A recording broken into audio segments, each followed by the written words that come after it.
Olá pessoas, eu sou o Léo. E eu sou o Miguel. E esse é o canal Piuí. Há um tempo atrás o pessoal de Hollywood apostava nos heróis não tão conhecidos assim pra fazer os filmes. Até porque Homem-Aranha tinha que ter um orçamento gigantesco. Se fosse fazer Liga da Justiça então, caraca, ia ter muitos milhões envolvidos. Então vamos pegar uma galerinha tipo o Blade, Motoqueiro Fantasma, Demolidor, outros heróis ou anti-heróis pra botar no cinema. E um dos contemplados desse período foi John Constantine. My name's John.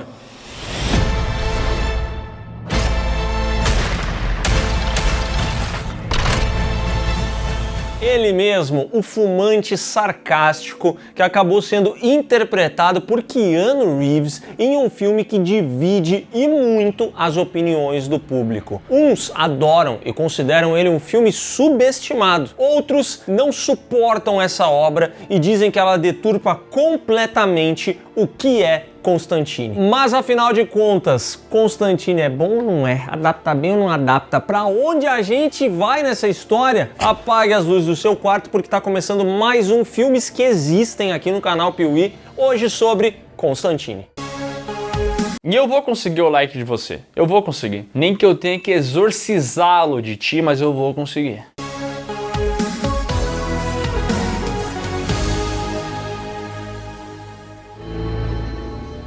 Muita gente diz que quadrinho é coisa de criança, mas isso não é bem verdade, ainda mais quando a gente vai para outros personagens um pouco mais obscuros, como é o John Constantine, que apareceu lá em Hellblazer. Personagem sarcástico, boca suja, fuma o tempo inteiro e que principalmente combate demônios. E essas histórias foram escritas por Alan Moore, que é muito conhecido de A Piada Mortal, Watchmen e outras obras. Aliás, a primeira aparição do John Constantine foi justamente em Um Monstro do Pântano. Isso porque o personagem só foi ganhar a sua própria revista ali em 1988, quando finalmente Hellblazer foi publicada pela DC, e geralmente Hellblazer sempre esteve associada ali ao selo Vertigo, que era mais focado nessas histórias um pouco obscuras e relacionadas ao sobrenatural. A realidade é que Hellblazer nunca foi um estouro de vendas, nunca foi esse grandioso sucesso, mas ela teve sim uma grande repercussão e atraiu os executivos de Hollywood, que começaram a enxergar em John Constantine um bom personagem para ser levado para as telonas, justamente porque ele não era um dos maiores, então não envolvia investimentos gigantescos,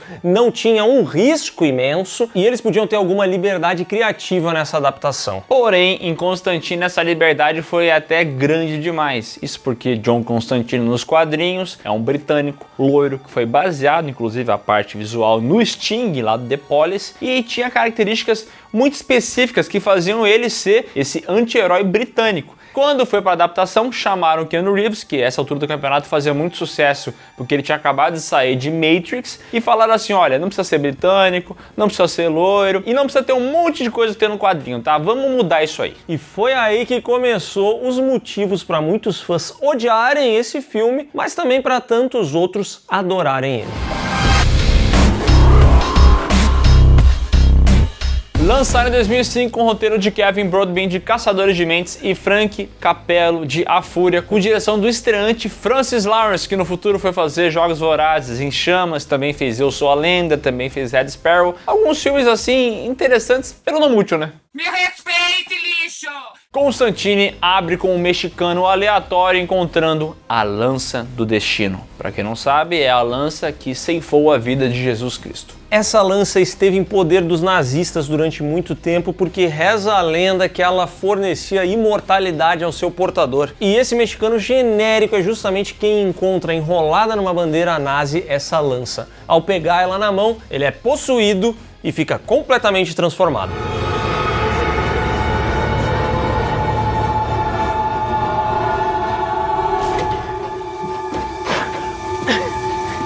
Enquanto isso, em Los Angeles, conhecemos John Constantine, um demonologista, um caçador de demônios que é chamado para exorcizar uma garota. Ele chega no local cheio de marra, mas cheio de marra mesmo, entra no quarto, pede pro padre cachaceiro dar uma licença que ele vai resolver o problema. E de fato, usando técnicas nada ortodoxas, que incluem um espelho e porrada, ele consegue tirar o capiroto da menina e libertar ela.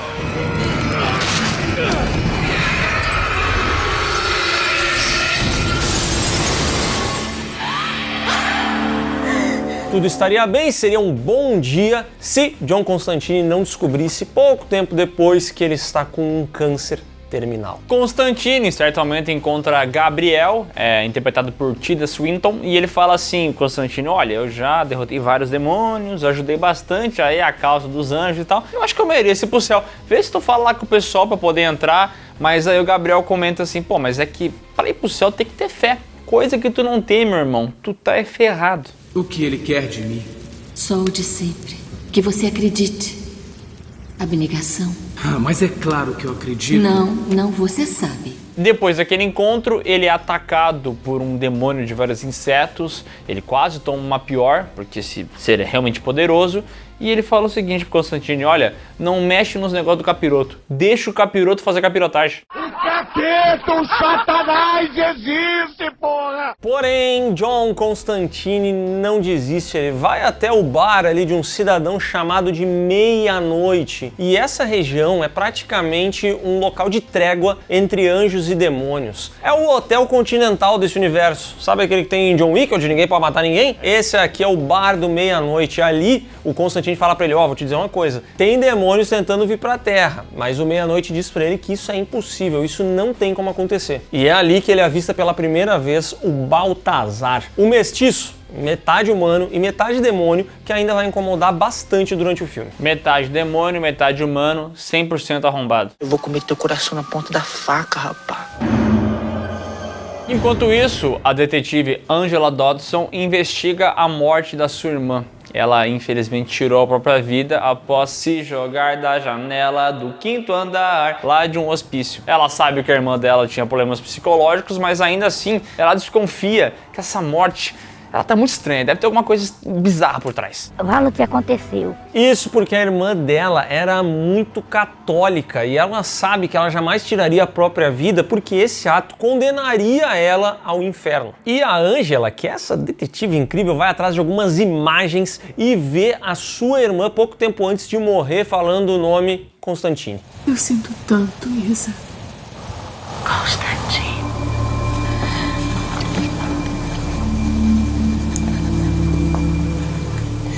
Ela acaba tendo contato com o Constantine e ele manda ela catar coquinho, porque tem essa característica do John Constantine, que já tem nos quadrinhos, aqui o filme respeita, que é dele ser meio arrombado, entendeu? Ele não quer ajudar ninguém, ele até ajuda, mas ele reajuda reclamando, ele é boca suja, então ele meio que manda ela vazar, só que no fundo, ele é um cara bom. E quando ele percebe que tem uma nuvem atrás dessa Angela Dodson, ele percebe que esses demônios vão atormentá-la. Então ele decide que vai ajudar indo até o apartamento da detetive.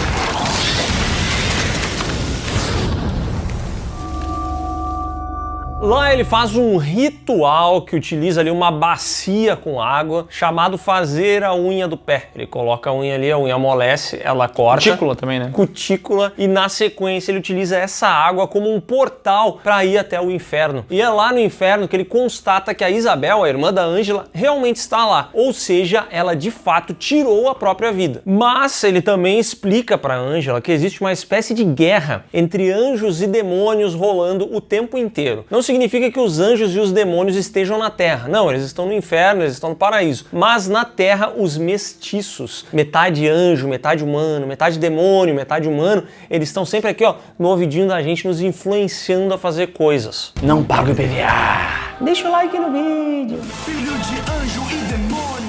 Constantine é justamente o responsável por pegar os mestiços que quebram as regras e levar eles de volta para o inferno. Além disso, ele revela que já tentou tirar a própria vida também. E ele morreu por 2 minutos, onde ele foi pro inferno e tudo mais. Só que ele conseguiu voltar, ele teve uma sobrevida depois disso aí e continuou, entendeu? Só que agora ele tá condenado ao inferno e é por isso que ele ajuda, entendeu? Porque ele tá tentando limpar a barra dele. Quando eu morrer, pelas regras, eu só tenho um lugar pra ir. Está querendo ganhar sua entrada no céu. O que faria se tivesse que ir para uma prisão onde metade dos presos foi posta lá por você? O visual desse inferno é baseado naqueles vídeos de testes atômicos que a gente vê na internet e tal, de como a destruição se alastra e tudo mais. O Francis Lawrence comentou que ele queria fazer um inferno que remetesse à destruição, desolação, que acabou tudo. E de fato é assim, né? O nosso querido John Constantine chega lá, é tudo meio avermelhado, mas também tem aquele vento que fica o tempo inteiro passando, né? Durante a explosão, né? Uma explosão sem fim. É uma estética legal e eu acho que o filme, por ser de 2005, ele consegue fazer aqui uma boa mistura entre efeitos práticos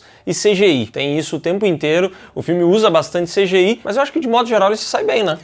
Assim, tem uma criatura ou outra que você vai ver que é de PlayStation 2, mas não é algo que te tira completamente do filme, porque eu acho que ele é muito massa velha em alguns momentos, tem uma estética da hora. O inferno é da hora, né? Memorável, inclusive. E tem alguns bons animatrônicos, tá? Tipo o demônio dentro do carro no inferno. A gente vai ver uma cena bem bizarra aqui, onde um padre cachaceiro começa a ficar com vontade de tomar coisa e tal, e ele vai tomar, mas nada sacia ele, porque os líquidos param de vir. E aí ele começa a ficar desesperado, e ele acaba morrendo.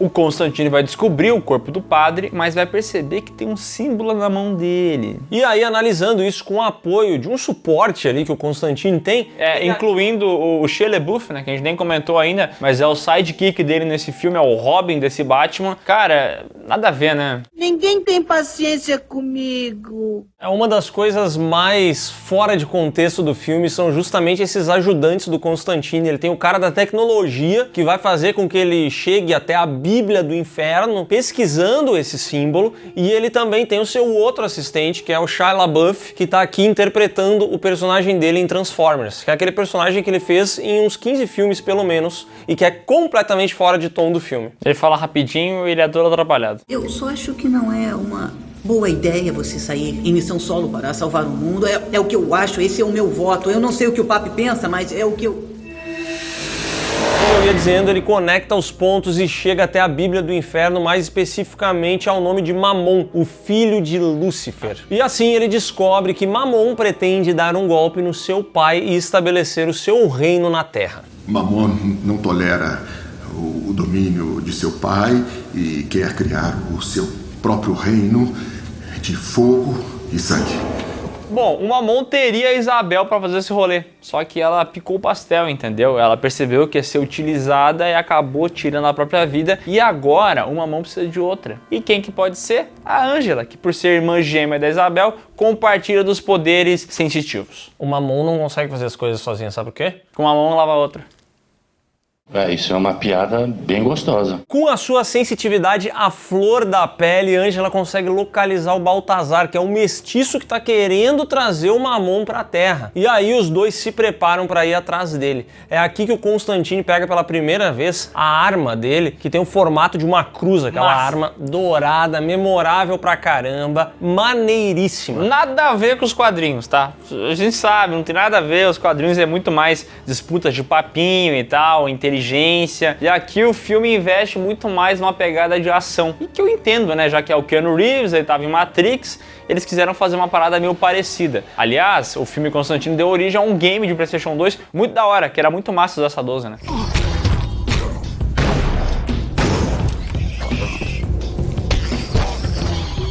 Ele vai, encontra o Baltazar, mete soco na cara do demônio com soco inglês sagrado.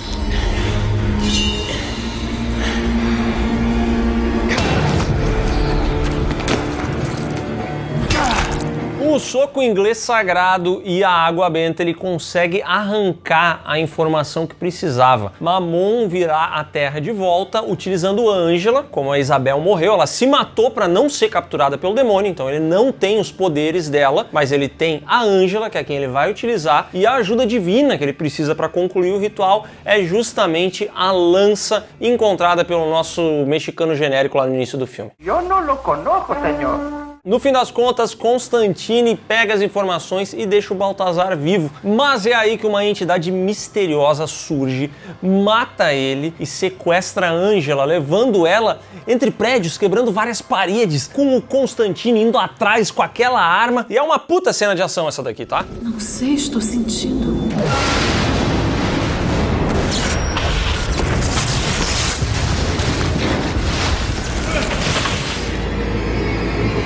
tem nada a ver com Constantine, Nada a ver. E esse é o principal motivo pelo qual tantos fãs não suportam esse filme. Ele é muito diferente da obra base. Isso aqui é um filme de ação. O Constantine tá com arma, ele tem plano de destruir coisas, ele tem um sidekick que faz armas para ele poder matar essas criaturas. E além disso, ele não tem absolutamente nada de inglês, tanto que o filme inteiro se passa em Nova York, abandonou tudo aquilo que tinha, trouxe uma pegada mais americana, mais hollywoodiana para tentar agradar todo mundo. E vou dizer, agradou muita gente, mas também desagradou muitas pessoas que gostavam do personagem como ele era. Ninguém gosta de mim!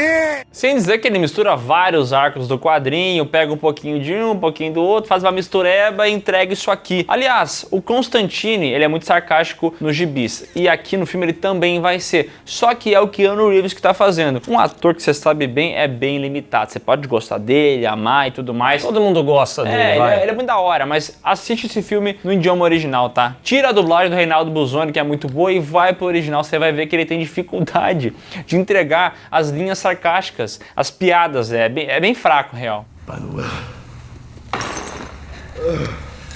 you have to ask for absolution to be forgiven. Asshole. Vale mencionar que o Alan Moore, o criador do personagem, não está envolvido em nada com esse filme. O Alan Moore já teve muitas decepções com adaptações dele, e o melhor exemplo disso é a Liga Extraordinária. E depois que essas decepções aconteceram, ele decidiu que ia ficar de fora do projeto, pediu para não ter seu nome associado, abriu mão de grana, e no fim das contas, a ironia do destino é que Constantine foi lançado, e dos filmes que já haviam saído de obras do Alan Moore, ele acabou sendo com folga o mais bem avaliado e recebido pelo público. Mas fez grana também. Que eu não precisava disso não, mas eu errei. A Ângela é levada, então Constantine pede ajuda ao meia-noite. Fala, olha, eu quero usar essa cadeira aqui que induz visões. Eu quero saber o que tá acontecendo e eu não sei, preciso de informações. Essa cadeira basicamente faz ele ver que aquele mexicano que escapou está chegando perto daquele hospital psiquiátrico. E quem está lá também? Ângela. Todos estão reunidos lá para concluir o ritual de nascimento de Mamon.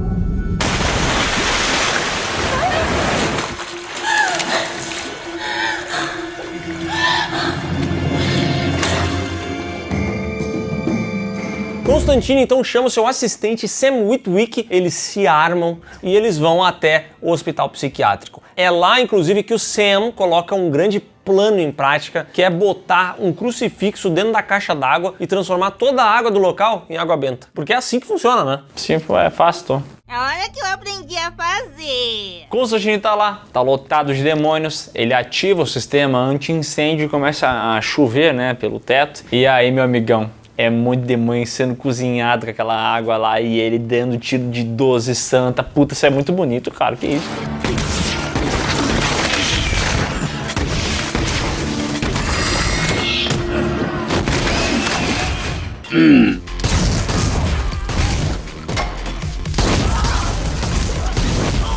Eles, Sam Witwick, chegam até o local e encontram um mexicano morto. Mas a Ângela está lá e aparentemente está passando pelo processo, pelo ritual para fazer Mamon nascer. Eles realizam o exorcismo e aparentemente dá certo, mas no meio do processo... Ah, essa cena é pesada, cara. Puta. Cara, você morre, cara. Do Witwick. E como fica o Bumblebee daí, cara?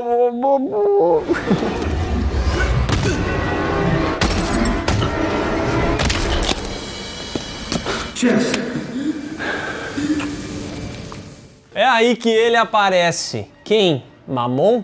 Não. Gabriel. Pensador? Não é Gabriel Pensador.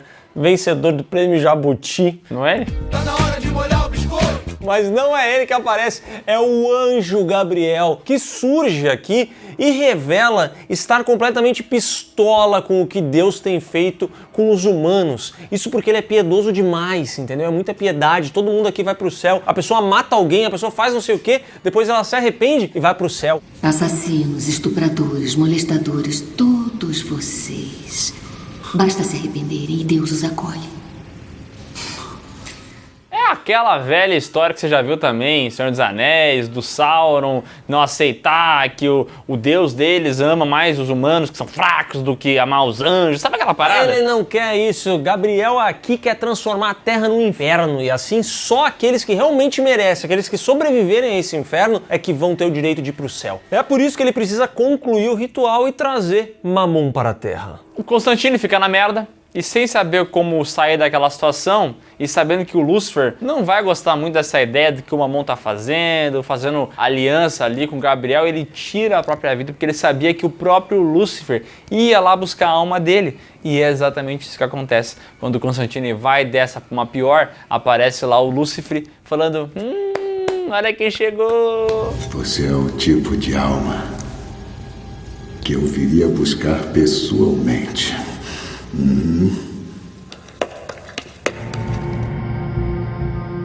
E ali o Constantine explica pra ele: ó, teu filho tá fazendo isso, isso e aquilo. Ele pega o dinheiro da carteira escondido, ele compra bebida alcoólica. Gastou tudo no Roblox. Ele gastou no Roblox, ele tá envolvido até mesmo com o tigrinho. Não, mas ele gosta, o Lúcifer gosta do tigrinho. E aí o Lúcifer fala: ô, meu filho. E ele falou assim: o meu filho tá ligado que a plataforma tá bugada. Tá pagando muito.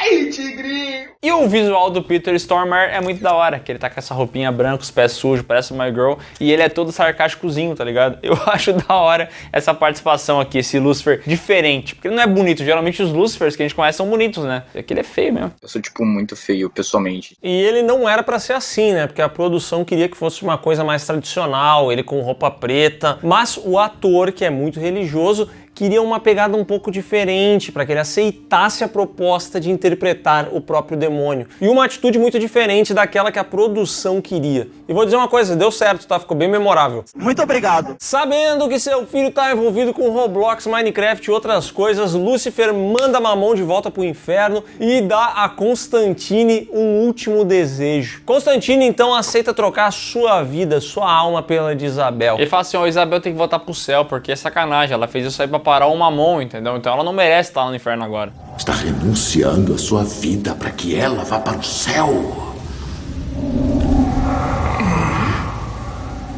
Tá feito. Nesse momento, Lúcifer já começa a fazer assim, ó, tá prontinho para levar John Constantine embora. Só que o fato de ele ter se sacrificado faz com que ele comece a ir para o céu. Ele praticamente comprou a sua passagem para a entrada no paraíso e ele inclusive vai embora mostrando o dedo do meio pro demônio.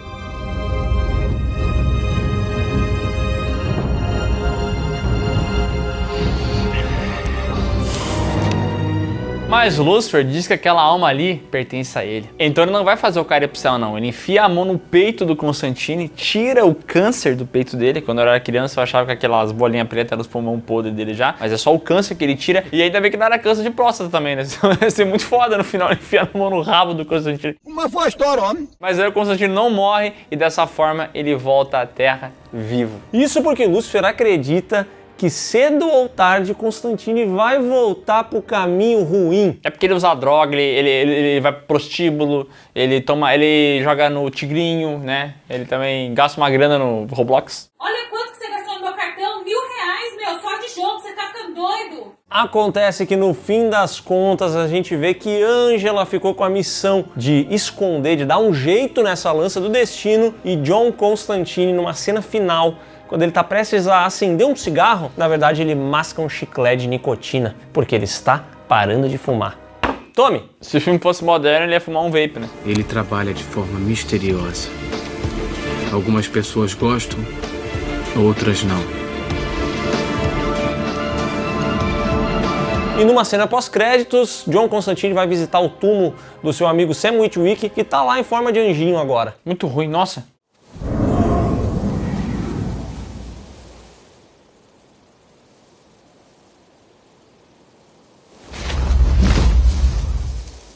Ah, e Deus ficou bravo com o Gabriel, o anjo que fez essas traquinagens toda. Deus puniu o Gabriel, tirou as asas dele e agora ele é um ser humano comum. Odiava os humanos? Achava que os humanos era pouca coisa? Agora tu é um humano, amigão. Me ferrei, amigos.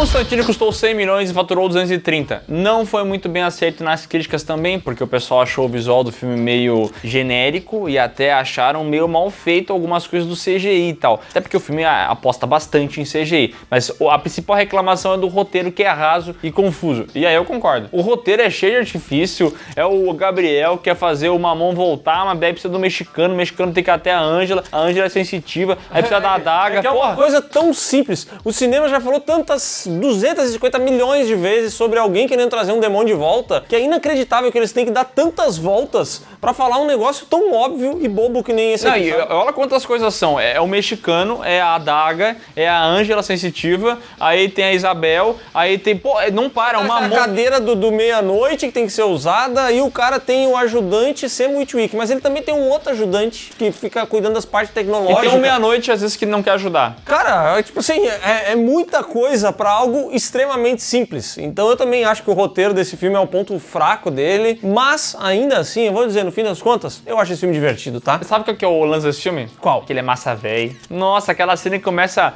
a cair água do teto e ele sai matando um monte de demônio, é muito massa véi, cara. Eu gosto das cenas em que ele faz ali toda aquela parada com a bacia d'água, quando ele desperta o lado sensitivo da nossa Ângela sensitiva aqui. Eu curto esses momentos em que ele flerta um pouco com um filme de terror, sabe? Então eu acho um filme divertido, acho que ele tem personalidade, mas ele também tem esses problemas, assim, o roteiro dele é muito ruim. O Keanu Reeves entrega se você assistir dublado, não entrega se você assistir legendado. É um filme massa, tá? Mas como adaptação é realmente muito ruim, é muito diferente do material base e pior que o material base. No final das contas tá longe de ser um lixo, mas também tá muito longe de ser um filme top, né? Isso aí, ele não consegue chegar no céu e nem no inferno. Por isso ele fica na terra, no meio de todos nós, gente como a gente, filmes que existem. Apenas existindo. É só isso aqui.